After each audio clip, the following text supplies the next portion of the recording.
Una búsqueda desesperante, muy difícil y además contrarreloj es la que se lleva a cabo en el Atlántico Norte, tratando justamente de encontrar el submarino Ocean Gate, que está desaparecido desde el domingo.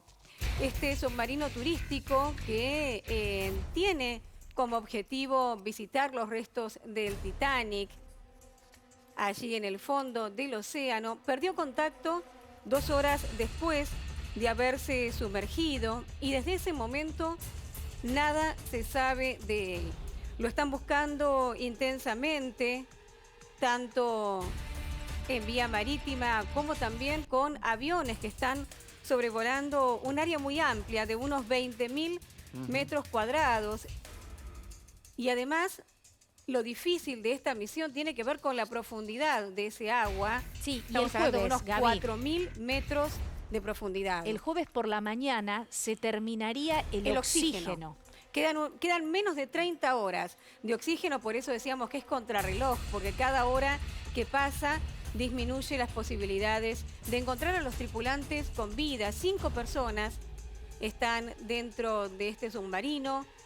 Hay 3 turistas, un multimillonario británico, también un empresario pakistaní y su hijo, además del director de la empresa Ocean Gate y también de quien comanda el submarino, que es un exbuzo francés. Sí, Estas 5 personas... dijeron que encontraron, o que una aeronave canadiense habría escuchado ruidos, Sí, sonidos. un avión escuchó los sonidos. Exactamente, que eso es lo que están tratando de ubicar, ¿no? Que hagan sonidos rítmicos de manera que puedan Sí, llegar a... que puedan ser detectados, pero como decimos, una tarea muy, pero muy difícil debido al lugar donde se lo está buscando, ¿no? En una profundidad extrema, donde hay mucha oscuridad y además es sumamente frío. Pero vamos a consultar con un ingeniero naval, con Martín Delía, para ver, bueno, cómo es esta misión y qué posibilidades hay de encontrar este submarino. ¿Qué tal, Martín? Muy buen día. Hola, buen día. Saludos a todo el pillo de la audiencia. ¿Cómo les va? Muy bien. Bueno, ¿qué nos podés contar acerca de esta misión? ¿Qué es lo que hay que hacer para intentar encontrar este submarino?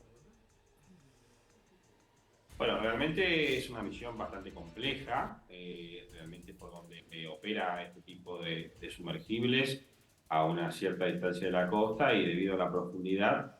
La búsqueda y salvamento no es una tarea fácil, pero bueno, se está llevando adelante con todos los métodos que tiene obviamente la Guardia Costera y los distintos sistemas que hay en la región. Hoy se ha podido saber que se han detectado algunos sonidos, lo cual no significa que esos sonidos provengan del sumergible, pero obviamente hay que analizarlos y poder ver a ver si la frecuencia y el tipo de sonido que se ha podido detectar puede provenir de la nave, ¿no?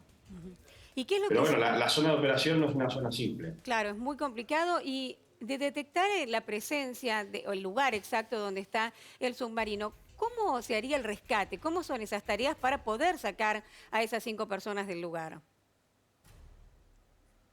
Bueno, en ciencia cierta todavía no sabemos cuál es la situación, pero suponiendo dos tipos de escenario, una que haya tenido una falla en la presurización o en la estructura de la nave que haya obligado a que la nave no pueda, digamos, emerger a la superficie, la realidad es que este tipo de sumergibles turísticos, privados, experimentales, no tienen la misma disposición que por ahí tiene un submarino militar o un submarino de gran tamaño.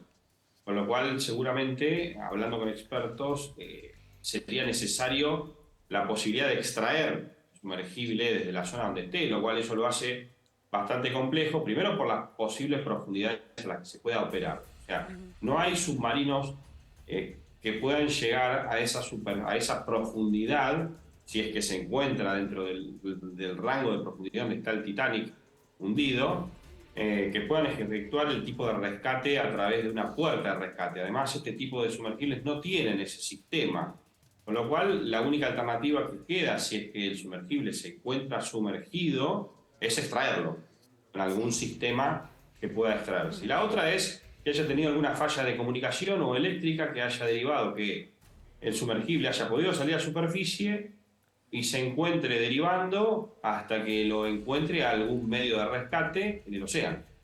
Claro. Una hipótesis también indica que podría incluso haber quedado, digamos, como atrapado entre los restos del Titanic. Sí, se estaba manejando una hipótesis que es la tercera opción, la menos probable, por el tiempo en el que perdió la comunicación. Tengamos en cuenta que este sumergible tarda entre 2 y 3 horas en poder llegar a la zona del hundimiento del Titanic, con lo cual la comunicación se pierde a la hora y media aproximadamente, según los reportes de la empresa. Pero una de las hipótesis que se podría dar también es que se queda enredado, lo cual ahí sería totalmente más dificultoso aún, porque operar en esas profundidades no hay demasiados sumergibles que lo puedan hacer, y realmente sería una tarea más dificultosa por la profundidad y la oscuridad y el lugar donde se encuentra el naufragio de Titanic, ¿no? Sí, Martín, por supuesto que las esperanzas es lo último que se pierde, ¿no? Siempre se dice eso, pero estamos hablando de 3.800 metros de profundidad. Sí, a ver, la zona de hundimiento del Titanic es una zona de muchísima profundidad, donde, en primer lugar, tenemos varios factores. La oscuridad absoluta, las temperaturas a ese nivel de profundidad son muy bajas, lo cual obviamente esto, a lo largo que pasa las horas, si la nave no tiene algún sistema que pueda mantener la calefacción a bordo, también la temperatura es un factor complejo en esas zonas de operación. Y obviamente la presión a la que está sometido en esa zona, tengan ustedes en cuenta, como yo siempre les digo, que es aproximadamente 390 kilos por centímetro cuadrado. O sea, en la superficie de un dedo uno tiene 390 kilos de presión. Es muchísimo y no hay naves, hay muy pocas naves en el mundo que puedan operar en esas profundidades.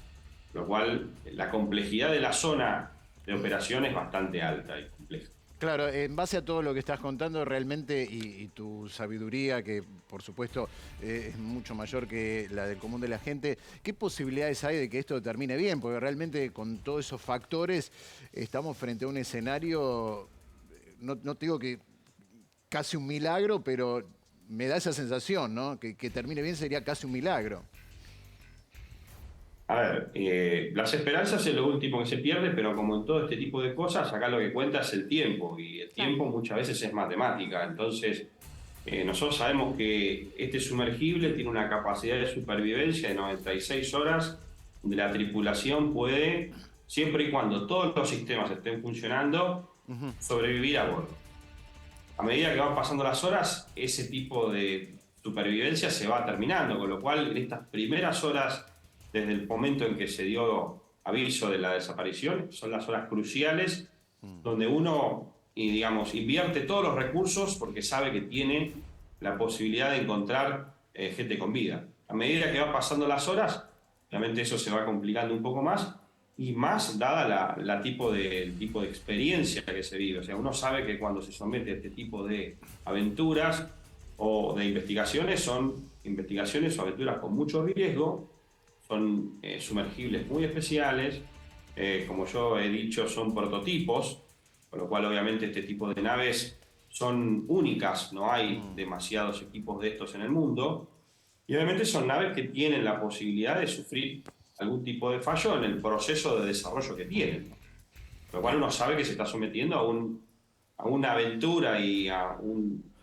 digamos, una exploración que tiene sus complejidades. Sumamente riesgosa, como vos decías, Martín, es un artefacto único y bueno, poder llegar a ese lugar se hace sumamente difícil justamente por ese motivo. Muchísimas gracias por esta comunicación y por ayudarnos a entender cuál es la situación. Hasta luego. Por favor, muchas gracias a ustedes, saludos a toda la audiencia. Hasta luego.